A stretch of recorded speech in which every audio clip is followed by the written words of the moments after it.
Baie dankie. My. Ons thema vanmôre is geloof en vertroue getoets en beproewing. Ek wil dit saam met my lees uit Jakobus 1 vers 2 en 3. Hy sê, gas, die aircon my nou net sê, hierdie lyk nie vir my, maar wat ek wil lees het. Die ligversorger het sommer nou by boodskap geanalyse op daar sê. Ag, dit loutere vreugde, my broeders, wanneer julle in allerhande versoekinge val, omdat julle weet dat die beproewing van julle geloof lydsaamheid bewerk. Nou, hoe doen 'n mens dit? Hoe ag jy dit loutere vreugde, wanneer jy in 'n diep donker gat van jou lewe sit? En hierdie woord is so pragtig. Jy kan gerus die hele Jakobus hoofstuk 1 gaan lees. Dit is pragtig. Die Here sit dit so mooi uit mekaar uit vir ons, dat ons nie anders kan. Nou ja, kom ek maak so hierso toe. Ons geloof en ons vertroue word getoets deur beproewing. En as dit te goed gaan met kinders van die Here, is hulle geneig om te vergeet waar hulle blessings vandaan kom. Want alles loop 100%, absoluut niks wat tekort kom. Hoekom het ek dan nodig om op my knieë te bly? Hoekom moet ek dan nog bid tot God? Hoe sou u en ek kom glo in God as ons hom nie nodig gehad? Hoekom sou ons glo in God as hy nie nodig het gehad het om in te gryp in 'n situasie waar u en ek heeltemal onderhede staan? Dis die vinnigste wat ons na die Here toe hardloop kyk. Wanneer jy op 'n punt van jou lewe kom wat jy sien wat voor jou oë gebeur, kan jy as mens absoluut niks aan doen. Dan is daar net een. En dis die Here. Kyk wat het gebeur met hierdie pragtige jong dogtertjie. Ons kan sommer die getuig, ons het getuig daaroor, né? Van die mamma wat die getuienis gelewer het van die dogtertjie waar die pa met die Land Cruiser oor haar koppie gery het. Sy hardloop rond. Okay, sy gaan die video kry. Sy hardloop rond, sy speel en sy lag. Is dit nie 'n getuienis nie, kerk? Hoe God daardie kind, onthou ek het vir julle gesê toe ek die oggend werk gery en ek begin bid, toe kon ek ervaar hoe my gebed deurbreek tot in die troonkamer van 'n lewende God, en ek sê die volgende woorde vir haar, sê vir haar, daai kind se brein gaan absoluut niks oorkom nie, en sy het niks oorgekom. Sy het wel skaars, kom ons gee die Here opgevang. Prys die Here. Sy het wel allerlei skaars, maar haar is gesny en al die dinge, maar die Here het vir haar deurgedra. Prys sy heilige naam. Jy behoort in alle tye aan God die eer te gee, vir alles wat jy het in hierdie lewe. Want as dit nie vir hom was nie, was jy 'n nobody. Ja, jy het al hard gewerk om die posisie te bekom by die werk, maar kerk, as dit nie vir God was nie, sou jy dit nie kon doen. Ek gee nie om hoe goed jy dink jy is nie. If it wasn't for God, was jy nêrens gewees. As ek nie op my knieë bly en God vertrou vir my deurbraak in 'n krisissituasie, of dit nou my finansies is, of dit my huwelik is, of dit nou my kind of kinders is wat dalk nie die Here dien nie, dit maak nie saak wat jou situasie is vanmôre, sal jou geloof nooit getoets word. As jy nie vir God nodig gehad het om te vertrou op hom vir 'n deurbraak, sal ons geloof nie getoets word. En ek wil vanmôre vir u sê, daar is een betroubare bron. Een getroue, betroubare bron in hierdie lewe. En in hierdie lewe hierna, dit is niemand anders as God. Daarom kan ek proclaim vanmôre, dat my kliënt vir wie ek werk op hierdie myne, is nie my bron. Jou werkgewer vir wie jy werk, is nie jou bron nie. God is die bron van die lewe. Dit moet ons verstaan. Ek weet, ons almal verdien 'n salaris van 'n werkgewer, maar ek wil vir julle sê vanmôre, God is die bron van alles in hierdie lewe. Moenie maak asof daai persoon of daai kliënt of wie ook al jy jou finansies vanaf kry, die bron is nie, want as dit nie vir God was nie, sou ons absoluut nêrens gewees het. Ons kan dit proclaim vanmorgen. Daarom sê die woord vir ons, ag dit loutere vreugde as die versoekings en die beproewinge kom. Want dit is hierdie versoekinge en beproewings wat ons geloof toets. Ons kan ons boere gebruik as 'n voorbeeld. Wie van julle het al hier deur die Vrystaat gery? Maai, as jy hier af welkomse kant toe gaan, Botawil, so ver as wat jy kyk, sien jy net lande op lande op lande. Kan hierdie lande met spulpunte besproei word? Nee, ons praat van duisende hektaar. Daai boer plant in geloof, broer en suster. Hy plant met 'n verwagting dat God sy bron vir hom water sal stuur, vir hom reën, genadewater uit die hemel sal stuur. Hy vertrou totaal en al op die Here, want jy kan nie 10.000 hektaar met water nat maak en 'n housepipe of 'n spulpunt nie. Jy moet water van God afkry. En God is die een wat die reën gee. Ons kan ons boere sien, hoe hulle bid, hoe hulle knieë bly. Want as die boer nie reën kry, is dit nie net die boer wat swaar kry. Want u en ek eet ook van die boer af. As dit nie vir die boer was, nie het ons niks gehad om te eet nie. Daarom kan ons vanmorgen ons boere gebruik as 'n voorbeeld van hoe hy maak nie staat op 'n weather app nie. Hierdie weather app sê vir jou, dit gaan 10% kans om te reën, dan verspoel jy amper. Ander dag sê 80% kans, ander dag sê een van hierdie ouens se apps hier in die kantoor, dit reën tans buitekant. Toe skyn son. Dus daar nie 'n teken van reën in die lug nie. Maar ek wil vir sê vanmorgen, ons dien 'n God wat weet wanneer om die reën te stuur. Maar verwag van ons om te vertrou dat hy die reën gaan stuur. Om te bid en te vra vir wat ons nodig het. As hulle nie reën kry nie, sal dit 'n misoes wees.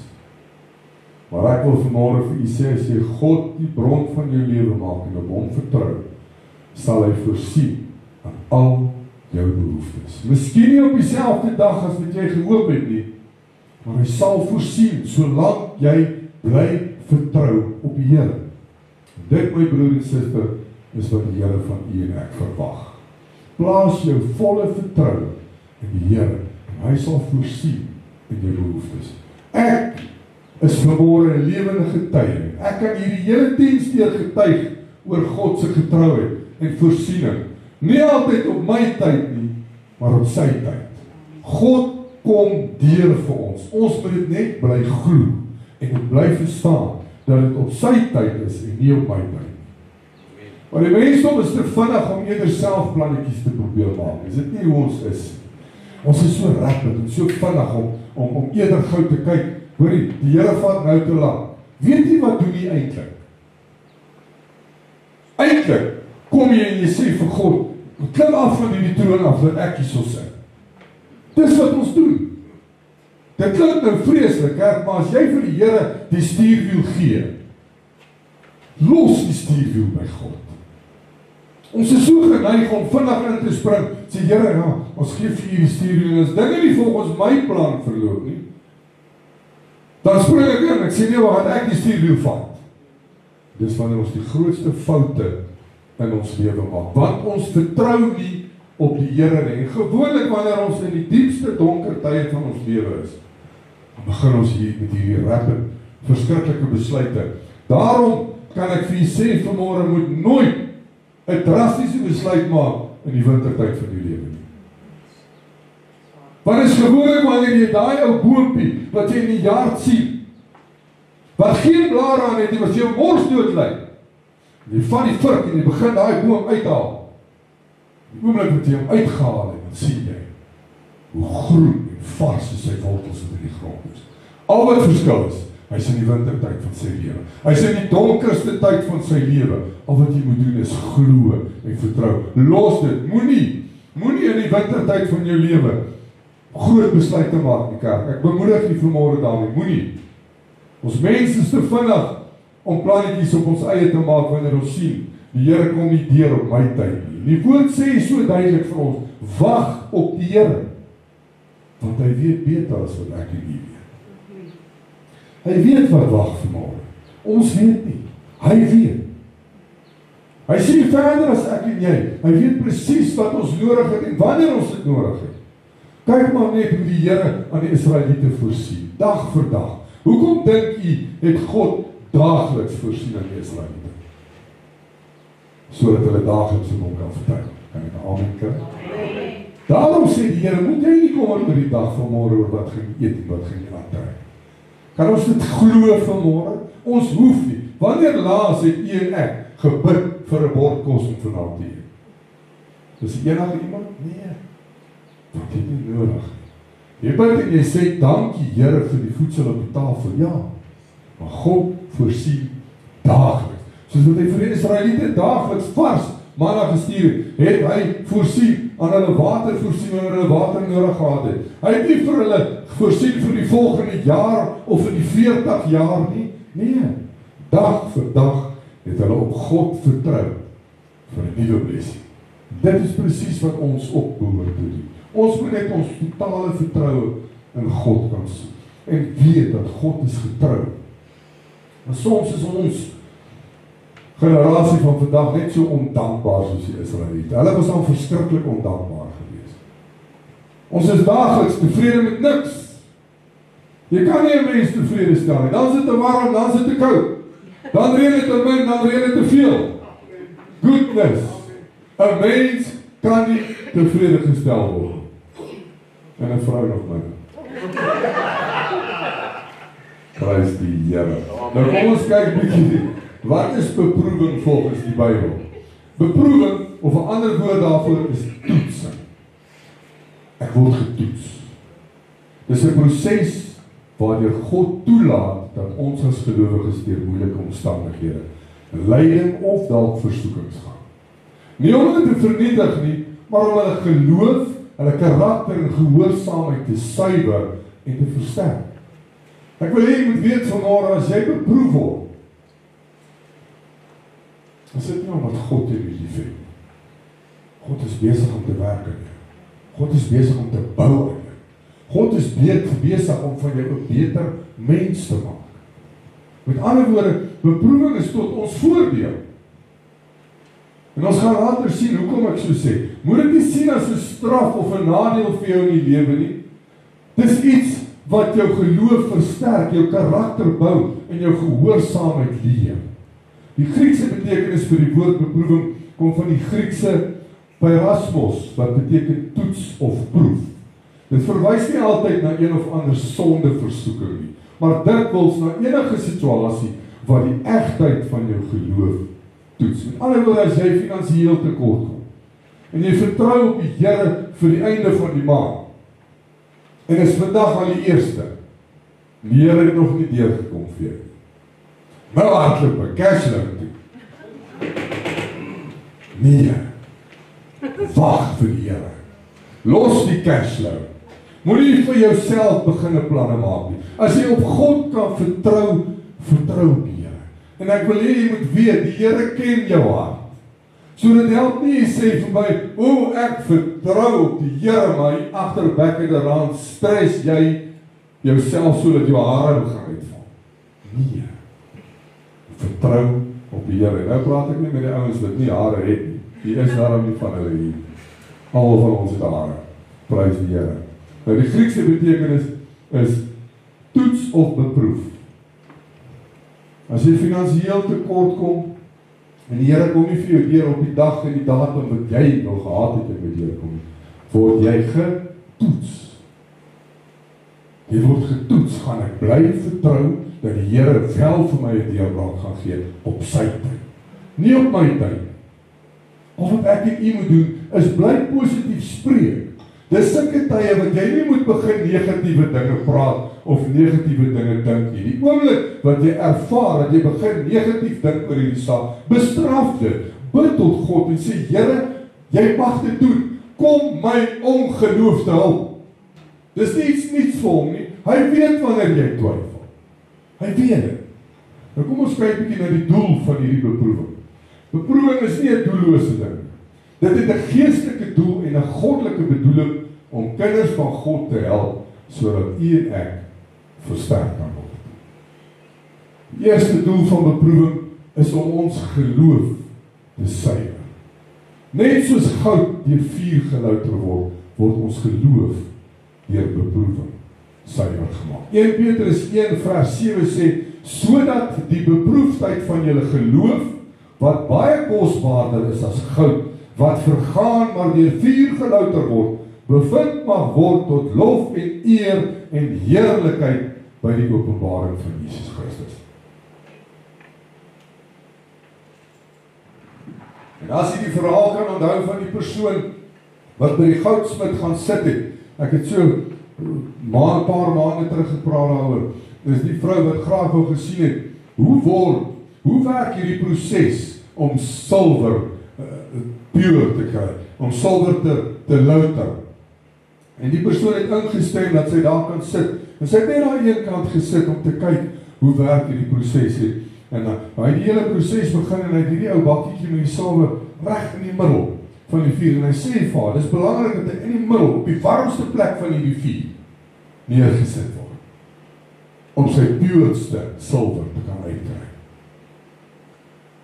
En heel einde vra sy vir hom, maar hoe weet jy wanneer hierdie silwer sy perfection bereik het? En sy antwoord aan haar was, wanneer jy jouself in die silwer kan sien. Jy gaan op die vuur bly kyk, totdat God homself in jou kan sien. Jy gaan op die vuur bly, totdat God homself in jou kan sien, want dis wat hy wil sien. Hy wil jouself, hy wil jou sien in sy beeld. Ons is veronderstel om die beeld van God uit te leef, uit te dra. Jy sal op die vuur bly tot jy suiwer, puur is, 100% reg om afgehaal te word. Wat probeer ek vir u sê in die verhaal? Ons word gelouter, ons word beproef en gelouter tot perfeksie. Met ander woorde, jy bly op die vuur totdat goud skoon is, totdat die silwer puur is, totdat die goudsmid, wie God is, tevrede is met die beeld wat hy sien. Dit moet ons verstaan. Ons het 'n maker, ons het 'n vormeerder, en hy wil sy beeld in elkeen van ons sien. Dit is eers wanneer ons gereed is om uit hierdie oond uit te kom. Dit is wanneer die proses voltooi is tot perfeksie. Dis eers dan wanneer jy die beeld van God in sy kinders begin raak sien. Dit maak nie saak hoe ongemaklik die proses is in die kerk. Maak nie saak hoe ongemaklik dit raak nie. Ek bid dat u elkeen by die voete van Jesus sal bly. Dit maak nie saak hoe moeilik dit voel nie. Moenie halfpad uitspring nie. Ek moet hier met u deel, weet jy, ons het al gepraat oor jou dade wat raak gesien word, en hoe jy jou lewe moet uitleef daar buite, en hoe ander mense na jou kyk. Ek ervaar dit hierdie week in die gym. Maar kyk, daar is ons mense wat gym toe kom om te kuier, en die wifi wat verniet is daar, wat die paswoord daar op die mure gesit word te gebruik, jy weet. Daai bankies is ons daar te sit en WhatsApp video's te kyk en al die goedjies, al die lekker dingetjies, né? Nou ja, die tyd wat ek by die gym omkom is hy gewoonlik propvol en jy moet spring as jy 'n masjien moet kry. En ek sien 'n masjien oop, ek stap so toe en ek sit my handdoekie en my goedjies daar neer en ek gaan om hierdie skoonmaak middels te gaan haal, want dis mos net sekere mense wat sweetels moet gebruik. Die ander se water loop soms so by die sitplekke af. En ek maak die bankie mooi skoon, klaar skoon gemaak het. Ek wil begin gewigte opsit. Kom die seun wat die langsaan oefen by die apparaat langsaan. En hy sê vir my, excuse me, I still have 2 sets on this machine.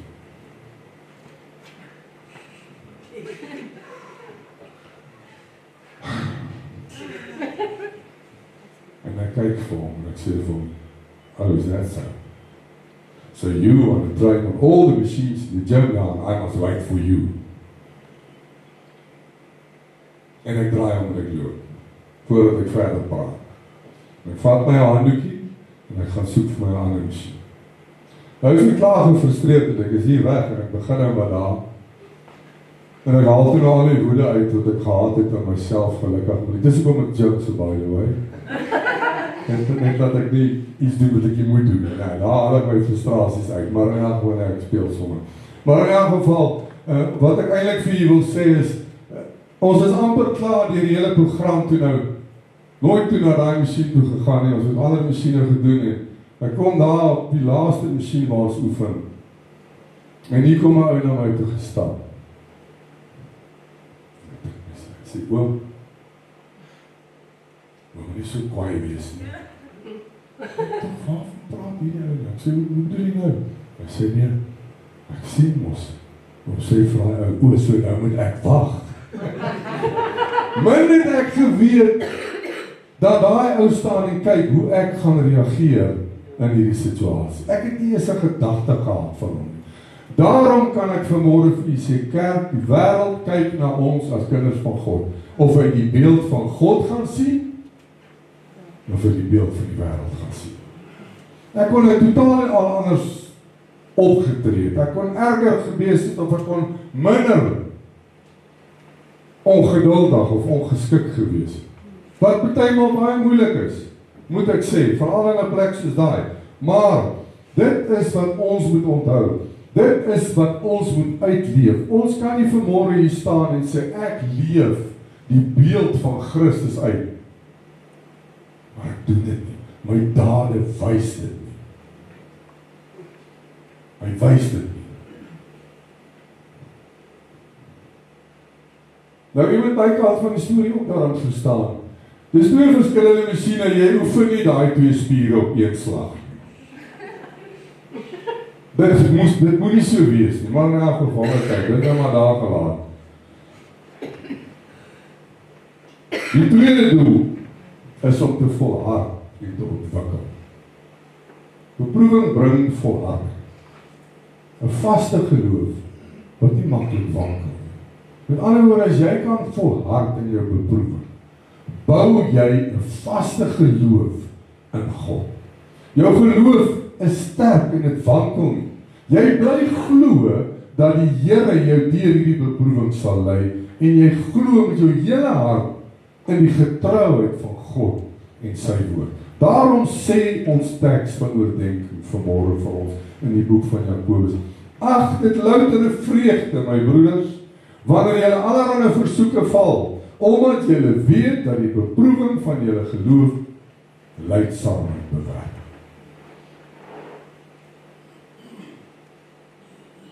As Jesus nie volhard het in sy beproewinge, waar sou dit ons gelaat het?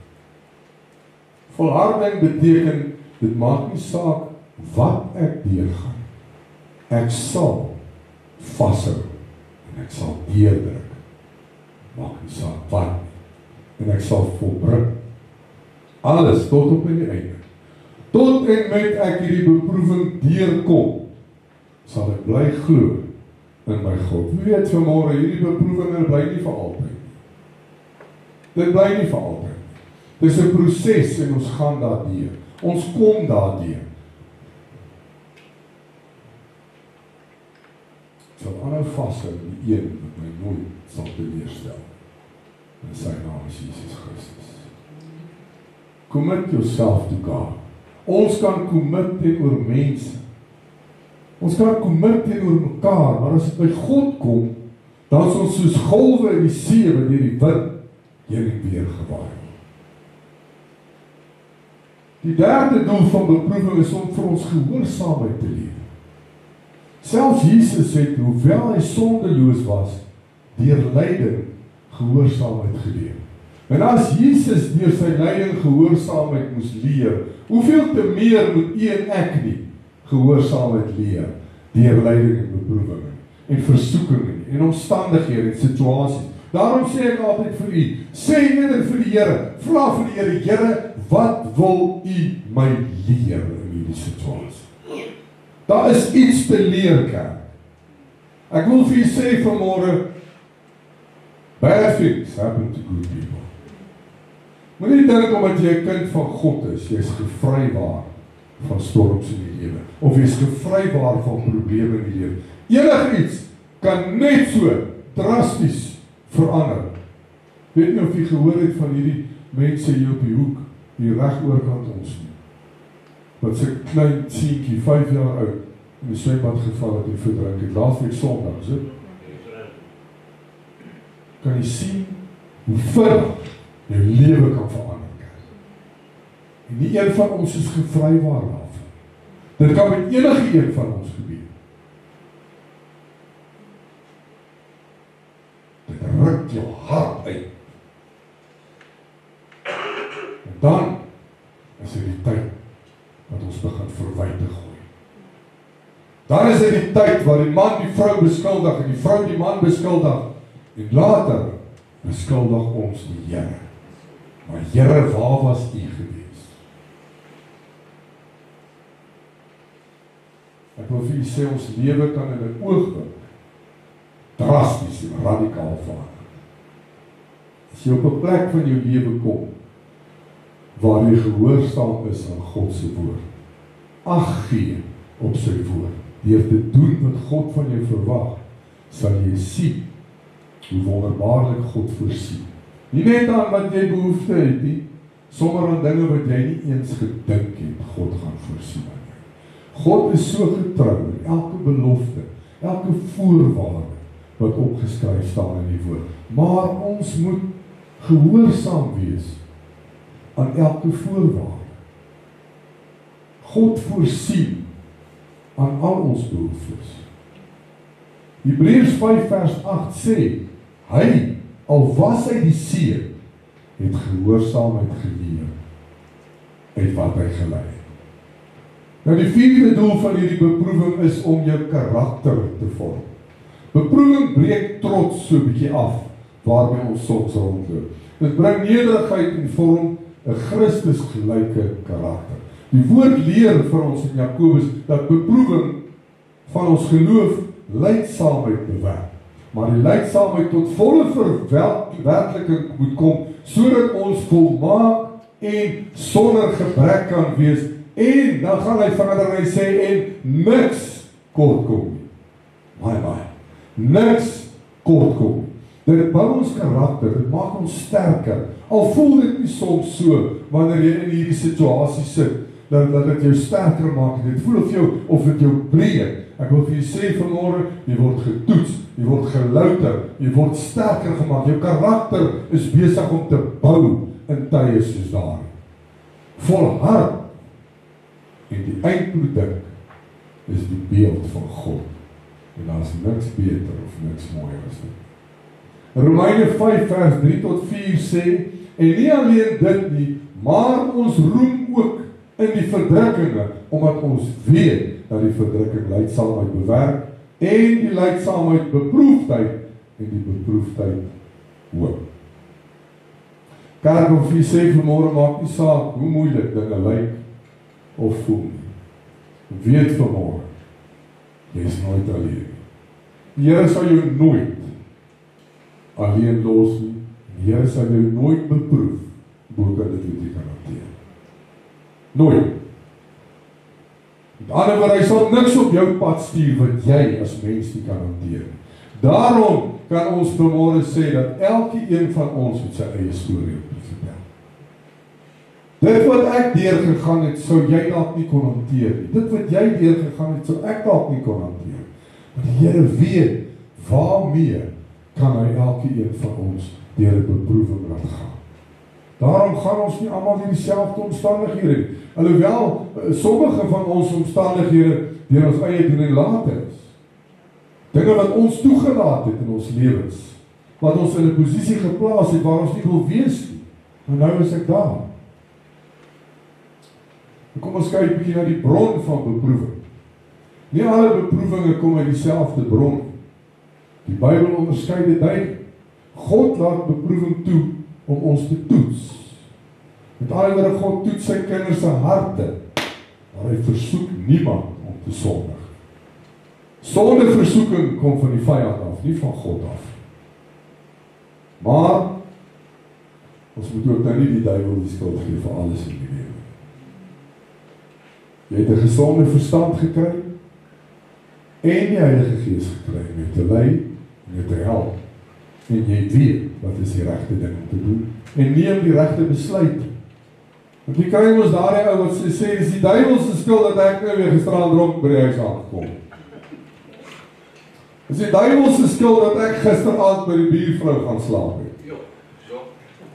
Die duiwel het miskien die versoeking daar gestel, ja. Maar jy is die een wat die besluit geneem het. Die duiwel het daar veroorsaak dat jou chommie daar aankom met 'n liter brandewyn. Maar hy het nie vir jou gesê, maak oop jou mond en drink. Jy het die glas in die kas uitgehaal en die brandewyn gegooi. Die duiwel het miskien die buurvrou se voordeel laat oopwaai. Maar jy het daarin gestap met jou 2 voete. Jy het gesê, die buurvrou is daar. Jy, nie die duiwel. Vat 'n bietjie erkenning vir jou eie issues in die lewe. Ons is so vinnig om die duiwel skuld te gee, ek kry hom partymal jammer. Hy is nie eens daar gewees. Jakobus 1:13 sê, laat niemand as hy 'n versoeking kom sê, ek wil deur God versoek nie. Want God kan deur die kwaad nie versoek word nie, en self versoek hy niemand nie. Nou kom ons kyk na 'n paar voorbeelde. Jy ken die verhaal van Abraham wat beproef is, toe God hom die opdrag gegee het om sy seun Isak te offer in die boek van Genesis 22:1. Abraham het volhard tot op die laaste in sy versoek. Toe stuur die Here vir hom 'n lam wat hy kan gebruik vir die offer in plaas van sy seun Isak. Daarom word Abraham steeds vandag nog as ons geloofsheld, die vader van geloof erken. Dink bietjie daaraan. God beloof aan Abraham. Vir hoeveel jare sê hy vir Abraham en Sarah, en jy weet self, hulle was in hulle ouer jare, in 'n tydperk wat hulle eintlik nie meer vrugbaar kan wees nie. God kom en hy sê, ek sal dat jy 'n seun baar. Hulle begin te twyfel. En jy weet wat het gebeur, kind verwek, by die hulp. Die Here gee vir hom later sy seun. En dis daai seun wat God van hom verwag om te gaan offer. Wie van u wat hier sit vanmorgen, sal een van jou kinders offer as God het vra? Wie van ons sal werklik waar as die Here na jou toe kom en vir jou sê, ek wil hê jy moet jou seun of jou dogter offer, sal dit kan deurdruk? Kerk, ons kan nie eens 'n uur op 'n Sondag opoffer vir die Here. Ons kan nie eens 'n uur op 'n Sondag opoffer vir die Here nie. Ons kan nie eens in die oggend ons woord vat en lees, daar's nie tyd nie. Ek doen geen opofferings vir die God nie, maar ek verwag dat God vir my opofferings doen. Ek verwag van God om in te gryp in hierdie situasie waarin ek myself bevind. Wonder hoeveel van ons sal gehoorsaam wees aan God, as hy aan ons 'n opdrag gee om iets op te offer. Ek kan nie die drank of sigarette opoffer nie. Ek kan nie pornografie opoffer nie. Sommige van ons kan nie eens 'n koppie koffie opoffer nie. Wat nog daarvan om iets groots te offer soos 'n eie kind? En al wat God vir jou vra, offer jouself op vir hom. Lewe vir Christus. Dis al wat God vra. God verwag nie van jou om al jou goedjies, jou stokpertjies en die goedjies wat jy geniet in die lewe. God wil hê ons moet 'n wonderlike lewe hê. Dis wat die Here van jou. Hy wil hê jy moet hierdie journey through life enjoy. God wil nie hê ons moet morbied en swaar deur die lewe gaan nie. Die Here wil hê jy moet jou lewe geniet. Maar daar's 'n tyd en 'n plek vir alles in die lewe. Kom ons kyk na Job, wat hierdie geweldige lyding getoets was. Dink nie daar's iemand in die geskiedenis wat deurgegaan het wat hierdie man deurgegaan het. Waar hy letterlik alles wat hy gehad het, jy weet, hy was die rykste man in die Verre Ooste. Hy vee, klein vee. Hy was skatryk geweest. En in 'n oomblik verloor Job alles. Selfs sy kinders. Almal, sy hele gesin word uitgewis. Maar wat doen hy? Hy bly getrou. Hy wankel nie in hierdie beproewing waardeur hy gaan nie. Hy sê eerder aan sy vrou, wat hom aanraai om God te vloek en te seën en klaar te kry met die Here, as ek die goeie van God kon ontvang het, hoekom kan ek dan nie die slegte ook ontvang? The God of the good times is the God of the bad times. Kerk, ons moet dit verstaan. Daarom kan ek vir jy sê, vanmorgen moet om hemelsnaam nie, as jy op 'n plek kom in jou lewe wat jy sien, ek is op doodloopstraat, ek is in 'n gat, 'n diep donker gat, ek is verlore, ek voel verlore, wil ek vir jy sê vanmorgen, moet nooit dink dat God ver van jou af is nie. Want dit is in daardie tye waar God die naaste aan jou is. Ek kan onthou toe ek onder daai bakkie gelê het en gewag om dood te gaan, was daar een wat my vrede in my hart gegee het, en sy naam is Jesus Christus. Die oomblik toe daai bakkie val, het ek vir die Here gesê, Here, dankie vir my tyd hier op aarde. Maar die vyand my vertel het dat ek is pad om dood te gaan. En ek sal eendag hierdie getuienis mooi saam met die woord vir u bedien. Hoe God werklik waar deurgekom het vir 'n mens. En agterna, 2 jaar daarna, wat ons in 'n selgroep by mense was, kom daai vrou en sy bel, sy weet nie eens van hierdie ongeluk nie, en sy sê, Here het vanmorgen vir my gesê, ek moet hierdie skrif verkris nie. Daai skrif in Jesaja 59 verduidelik presies hoe ek gevoel het die oomblik toe word raai bakkie geneem. Daarom kan ek vir jy sê vanmorgen, daar is 'n God wat op sy troon sit en regeer. Daar is 'n Here in die hemel wat weet presies waardeur elkeen van ons gaan. En die beste van alles is, daardie was 'n tyd wat ek die naaste aan God was op daai stadium. En ek het nie vir een oomblik gevra, Here, en ek breek nie daaroor nie.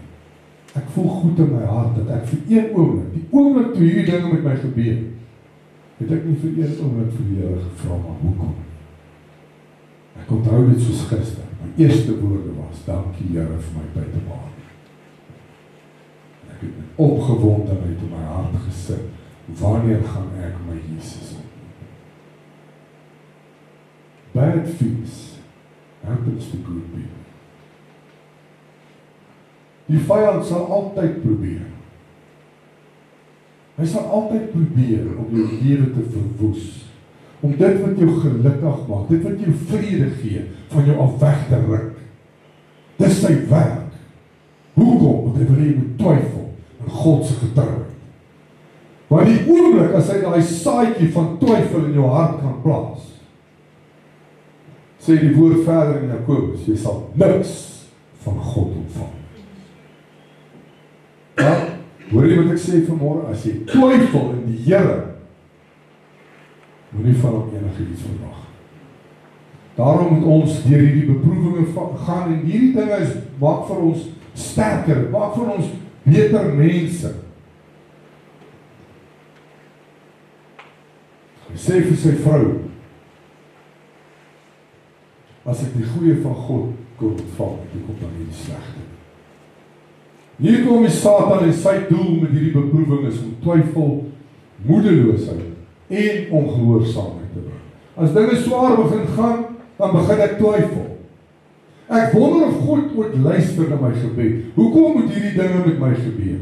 Ek gaan in kerk toe, ek lees my Bybel, ek bid elke aand, is baie goed en wel, maar is jy gehoorsaam aan God se woord? Daar wil ek vir u vra, hoekom nie jy? Wat maak jou beter as Abraham? Wat maak jou beter as Job? Dat jy nie deur die beproewing hoef te gaan. Wat maak jou beter as die seun van 'n lewende God? Want selfs hy moes deur beproewing gaan. En dit wat Jesus Christus deurgegaan in kerk, gaan nie een van ons kan doen, al wil ons. Johannes 10 vers 10 sê vir ons, die dief kom net om te steel en te slag, maar ek het gekom, dat hulle lewe in oorvloed kan hê. Kan jy sien dat die Here wil hê, jy moet lewe in oorvloed hê? Verstaan ons dat dit is wat die Here vir jou instoor het, lewe in oorvloed. God wil nie hê, God het jou nie op die aarde gesit om van die hand tot die mond te leef. Lewe in oorvloed. Soos ek tevore vir u gesê het, soms kom hierdie beproewinge deur gevolge van ons eie dade. Nie elke beproewing is noodwendig van die duiwel of deur God gestuur. Party is gevolge van verkeerde keuses wat ons maak in ons lewe of die sonde waarmee ons onsself besig hou. Hoeveel mense is daar wat in egskeiding staan in hierdie dae? Ek het gaan kyk in die laaste statistieke wat aangeteken is in 2023. Hoekom? 22.200 egskeidings. Net vir 2023. Hoekom? Het ons getrou vir die regte redes? Was ek verseker dat die man of die vrou wat ek vat deur God vir my gestuur is? Of het ek maar net hierdie pragtige Delilaaitjie gesien en gesê vir jou moet ek hê? My besluit dat God nêrens in die prentjie toegelaat was. Galasiërs 6 vers 7 sê vir ons moenie dwaal. God laat hom nie bespot nie. Want net wat die mens saai, dit sal hy ook maak. Kyk maar na Samson.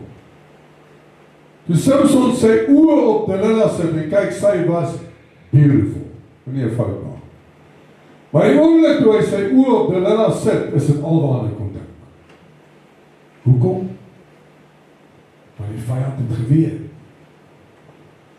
Hy het geweet wat roer vir Samson. Hy het geweet wat is die plan wat God vir Samson het. En hy wou daarvoor 'n stokkie steel. Dis hoekom die vyand my lewe wou steel. Ons het ander dag daaroor gepraat. Hoe anders sou die lewe gewees het as ek daai dag in 2008 onder daai bakkie dood gegaan het. Kon ek nie vanmôre hier staan en die woord van God bedien tot mense. En hy het geweet, voor ek geweet het hy geweet wat kom. Presies met Samson dieselfde gedoen. Het geweet, kerk hoef jy sê vanmôre, die vyand ken jou beter as wat jy jouself ken. Die vyand is al vir baie jare saam met die mens. Daar's niks wat hy nie van jou al weet. Want alles wat hy weet, het jy vir hom vertel. Want ons praat.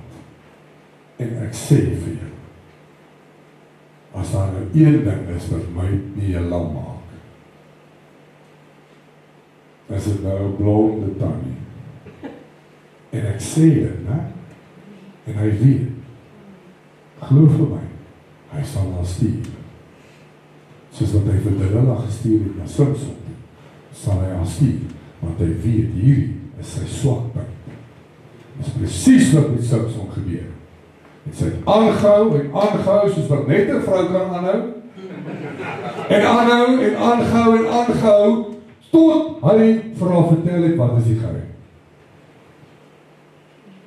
En die oomblik toe hy vir haar vertel,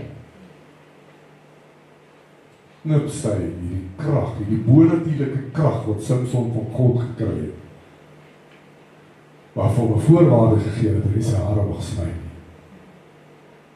Net so is daai supernatural power kom. En hy is 'n normale mens, net soos ek en jy. En Samson kom tot 'n val. Het God wegbeweeg van Samson af? Nee, God was steeds daar. Jy ken die verhaal, heel op die einde, het hy tot God gebid, vir die Here gevra, gee my die laaste krag. En die Here het dit vir hom gegee, om daai pilare in mekaar te trek. Maar ons besluite, kerk, ons besluite, In die eerste plek was sy 'n Filistyn. Volgens hulle wette mag hy nie met 'n Filistyn getrou het nie. Hy mag haar nie gehad het nie, maar hy wil haar hê. Sy besluit, sy wil, niemand anders se nie, nie God se wil nie, sy wil. Beteken dit dat God vir Samson vir die wolwe gelos het? Nee. God is altyd teenwoordig in jou beproewing. Een van die diepste waarhede in die Bybel is dat God nooit sy kinders alleen deur beproewing gaan. En ook, soos ek vroeër gesê het, nooit beproef, hoe kan dit wat ons kan hanteer. Kerk van die Here, ek wil vir u sê vanmôre, op die alleenste tye van my lewe, toe ek daar buite op 'n plaas gebly het, was God die enigste een wat by my was. Hy is die enigste een wat my nie gelos het. En ek wil vir u sê vanmôre, dit raak so stil, dat het 'n geraas begin maak in my kop. Ek kan onthou ek het die televisie en die radio sommer gelyk aangesit. Dit help nie. Jy word so alleen. En dan is daar net een wat jy ervaar wat heeltyd by jou is. En sy naam is Jesus Christus. Die Here sal jou nooit alleen deur beproewinge laat gaan. Nooit. Tye wat jy so alleen voel, hartseer en gebroken. Maar ek wil vir u sê, daai is die tye wat die Here werklik nader aan jou is. Dis tye wat God nader aan sy kinders beweeg. As daar een ding is wat ons moet weet, is dat God ons nooit sal los. Daarom het God sy seun ook gestuur, om weer versoening tussen die mens en tussen God te kan bring. Jesaja 43 vers 2 sê, as jy deur die water gaan, hoor hoe mooi is hierdie kerk. Ek wil jy moet baie mooi luister nou. As jy deur die water gaan, is ek by jou. En deur die riviere, sal jy nie oorstroom nie. As jy deur vuur gaan, sal dit jou nie skroei nie. En die vlam sal jou nie brand. My. What a wonderful God we serve. Is dit nie wonderlik om te weet dat God sê, dit maak nie saak hoe diep die water is nie. Ek is by jou. Dit maak nie saak hoe sterk die riviere loop nie. Dit sal jou nie oorstroom nie. Die vuur sal jou nie skroei nie. En die vlam sal jou nie brand. Hy gebruik selfs ons swaar kry om sy nabyheid en sy getrouheid aan ons te openbaar. God will never leave you, nor will he forsake you. Nou kom ons kyk 'n bietjie van die voordeel, na die voordeel van die vrug van beproewing. Wanneer 'n gelowige getrou bly onder beproewing, bring dit geestelike groei voort. Dit bou ons karakter, dit versterk ons geloof. Geestelike groei maak dat jy vir Jesus aan die stuur sit van elke besluit van jou lewe. Maak nie saak hoe groot of hoe klein die kerk. Die Here sê, ken my in al jou weë. In al jou weë. Maak God die middelpunt van jou lewe.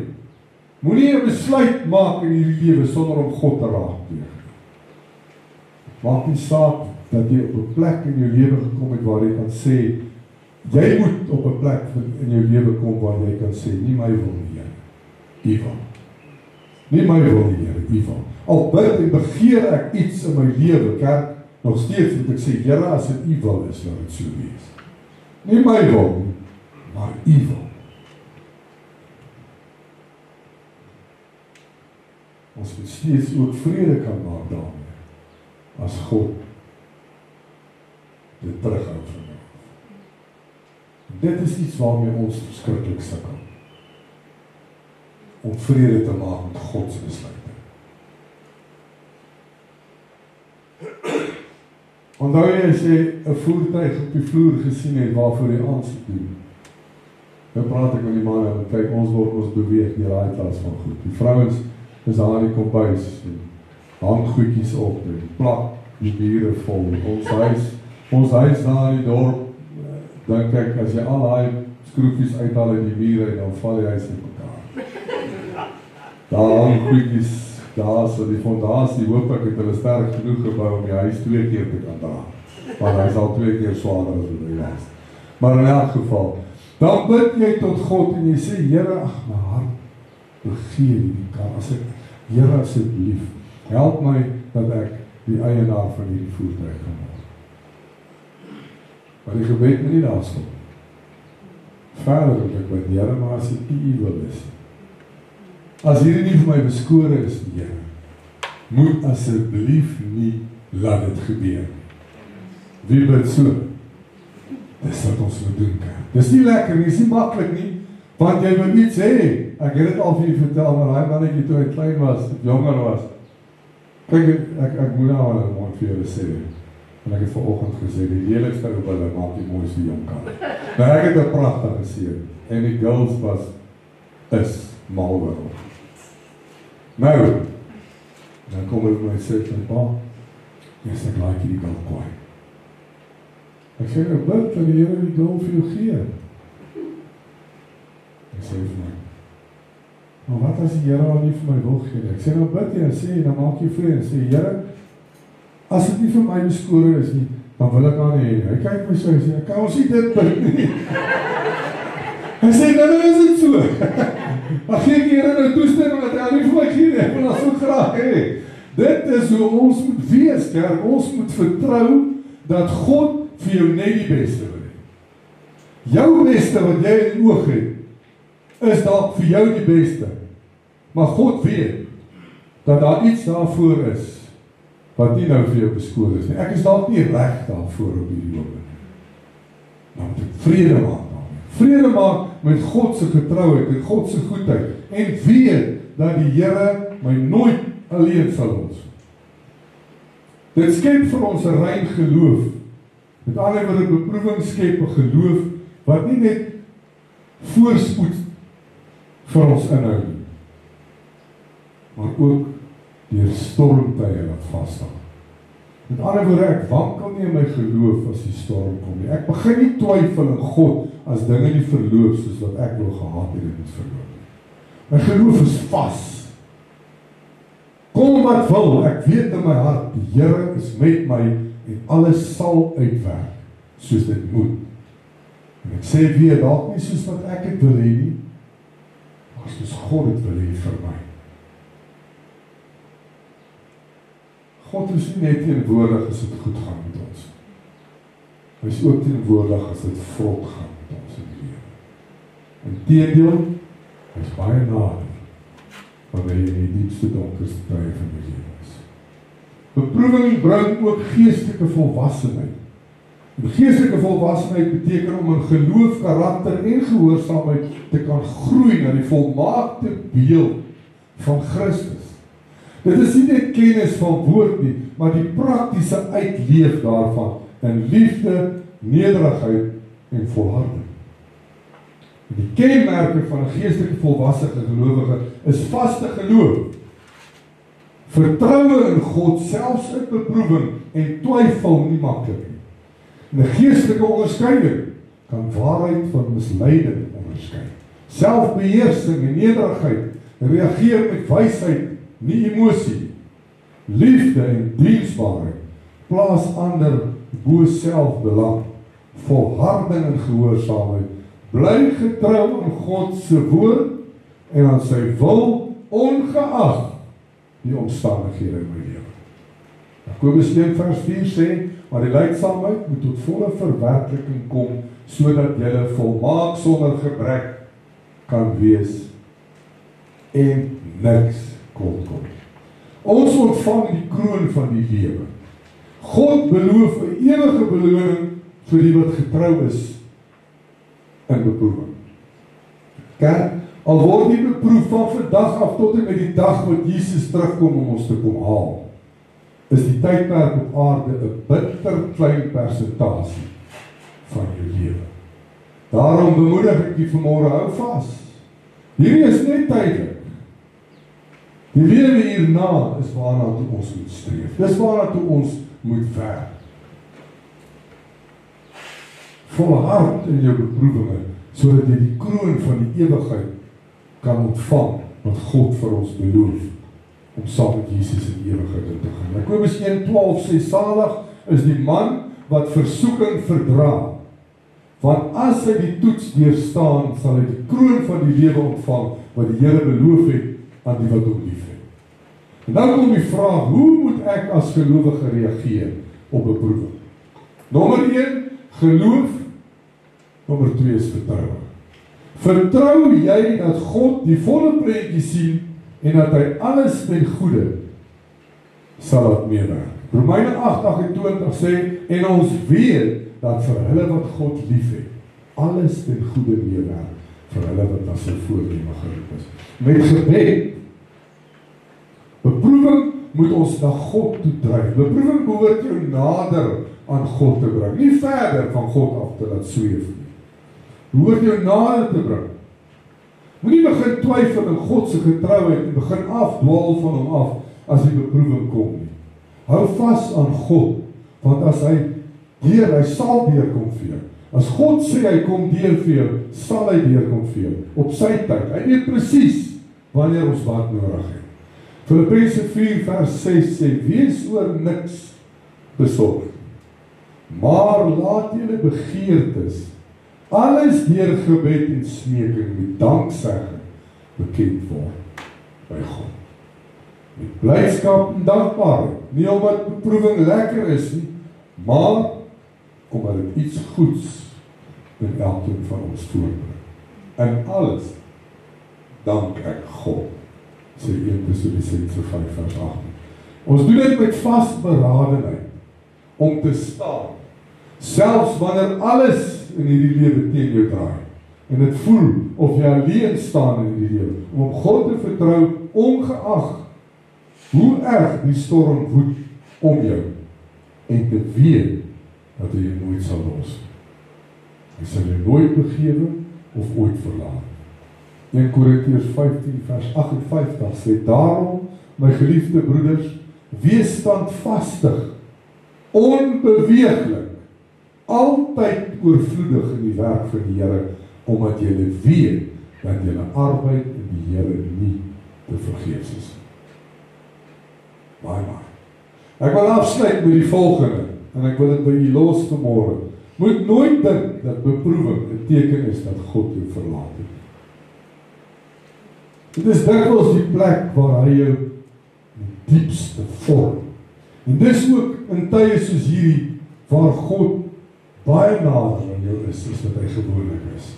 Dis in die vuur waar ons geloof eg word. Dis in die donkerste, dat die lig die helderste skyn. En in die lyde, dat die liefde van God die duidelikste ervaar word. Dis tye soos hierdie waar ons op ons knieë moet bly en weet waar ons hulp vandaan kom. Moenie in jou moeilikste tye op mense staat maak nie. Maak op God staan. Dis in die donkerste tye, wat die wie jy gedink het by jou gaan staan, stil begin weggaan. En al die oorbly is God. Dis in hierdie diep donker tye waar ons geloof getoets word, ons karakter gebou word en versterk word, en ons kan volhard deur te weet wie jou anker is in die lewe.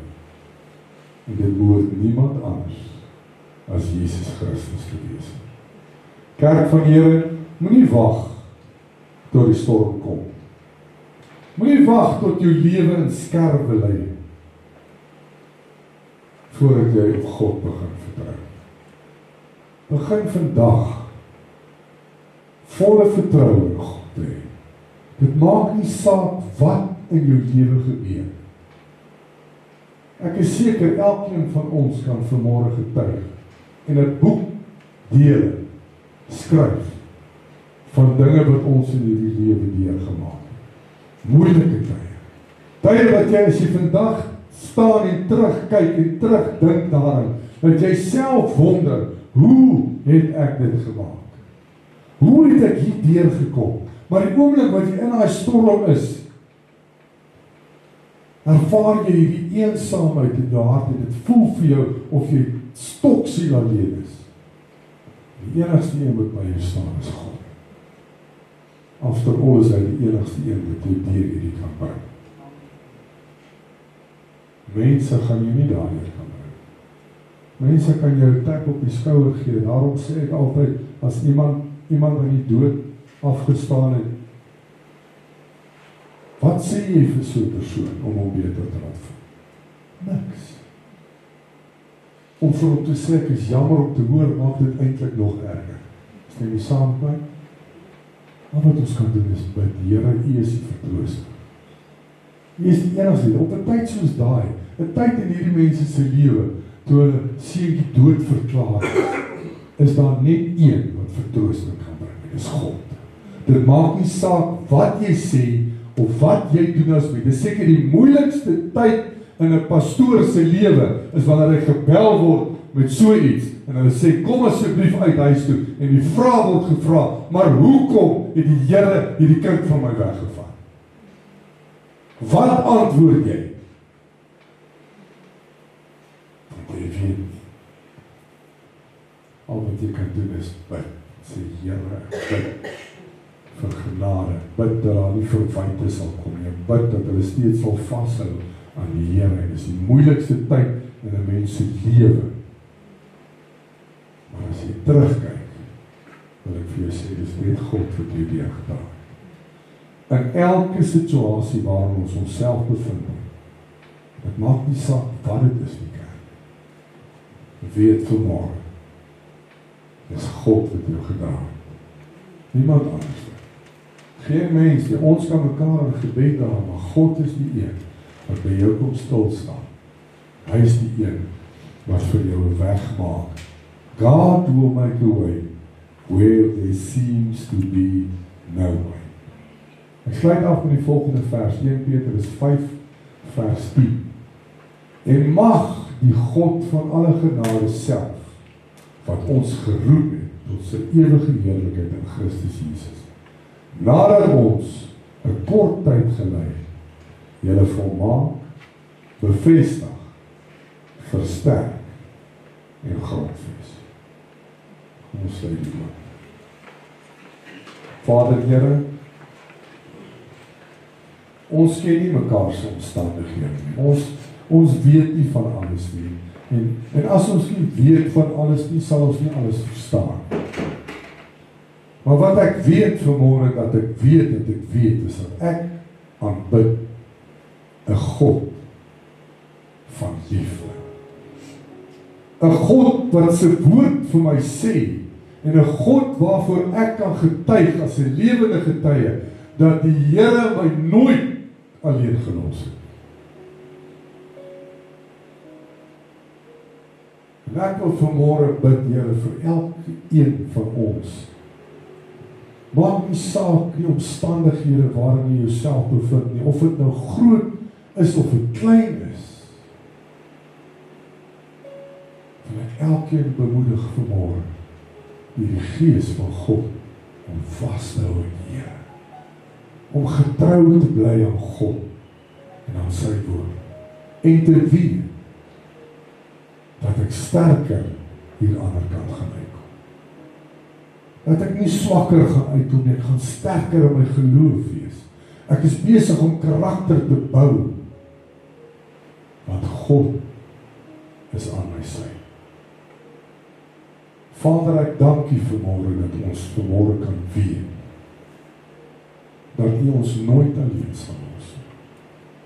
Dat U saam met ons in elke storm van hierdie lewe is. Dat U inteendeel nader, nog nader aan ons beweeg. Dat U ook, soos wat Petrus toe in die water wegsak, sy hand gegryp het en hom uitgetrek het in die water. Dit is die God wat ons aanbid. Maak nie saak hoe swaar en hoe moeilik dit gaan. Maak nie saak hoeveel vrae ek in my hart het oor goed wat nie uitwerk. Weet vanmôre dat God is steeds weer. God is die een wat steeds vergeef. Niemand anders.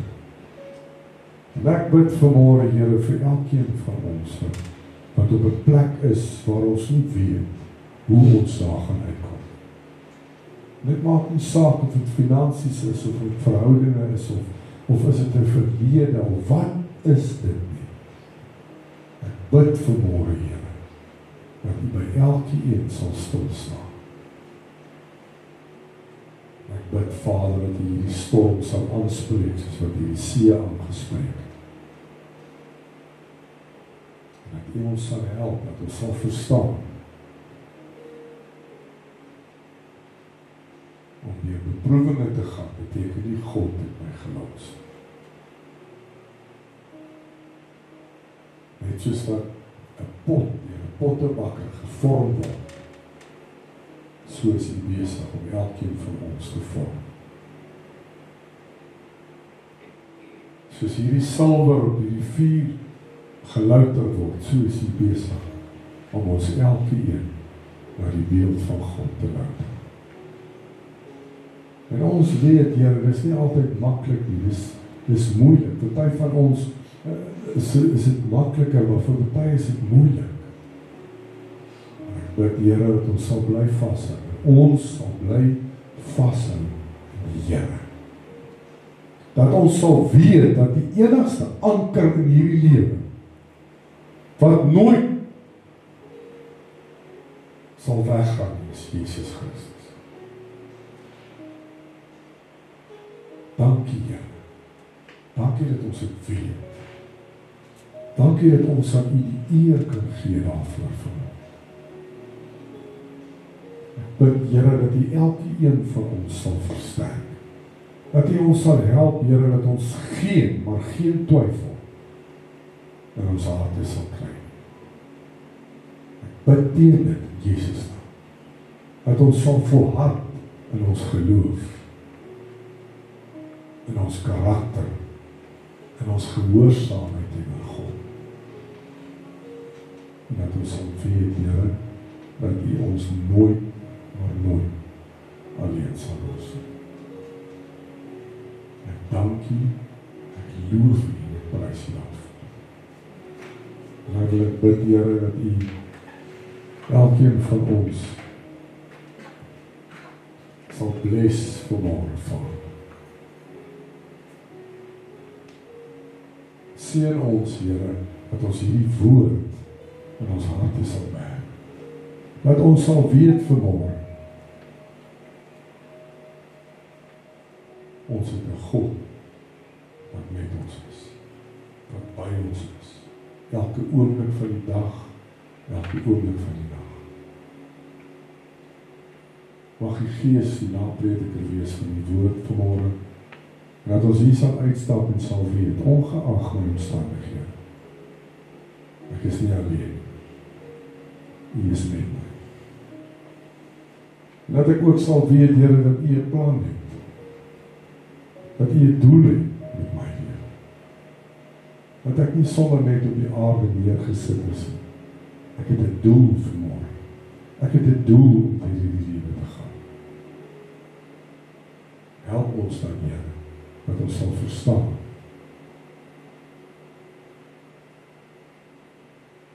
Ek dank U